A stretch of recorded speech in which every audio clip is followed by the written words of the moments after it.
சைக்காலஜிக்கலாக பார்த்தீங்க அப்படின்னாக்கா ஹெல்த்தி ரிலேஷன்ஷிப்பை மெயின்டைன் பண்ணுறதுக்கு மெயினாக வந்து காமன் இன்ட்ரெஸ்ட் வேணும்.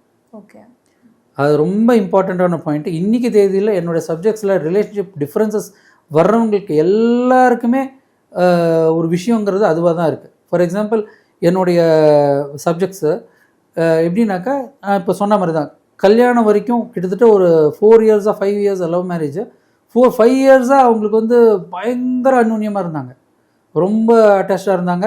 ஒரு கொஞ்சம் ஃபேமிலி அகேன்ஸ்டாக இருந்தாலுமே கன்வின்ஸ் பண்ணி மேரேஜ் ஆகிடுச்சு. மேரேஜ் ஆகி 2 இயர்ஸ் 3 இயர்ஸில் வந்து நிறைய டிஃப்ரென்சஸ் வர ஆரம்பிச்சிருச்சு. எனக்கு மேரேஜ் சைக்கலாஜிக்கலாக அவங்களுக்கே புரியாத விஷயம் என்னென்னா, மேரேஜ் ஆகிற வரைக்கும் மேரேஜ் அப்படிங்கிற ஒரு காமன் இன்ட்ரெஸ்ட்டில் தான் 2 பேருமே ட்ராவல் பண்ணுறாங்க. அது இன்னும் 5 இயர்ஸ் வந்து மேரேஜ் ஆகாமல் இருந்தால் கூட அவங்க சேர்ந்து தான் இருந்திருப்பாங்க. ஆனால் மேரேஜுங்கிற ஒரு ஈவெண்ட் முடிஞ்சு போனோன்னே அவங்க மைண்ட் ரிலீவ் ஆகிடுது. அதுக்கப்புறம் நம்மளோட காமன் இன்ட்ரெஸ்ட் என்னென்னு அவங்களுக்கே தெரியல.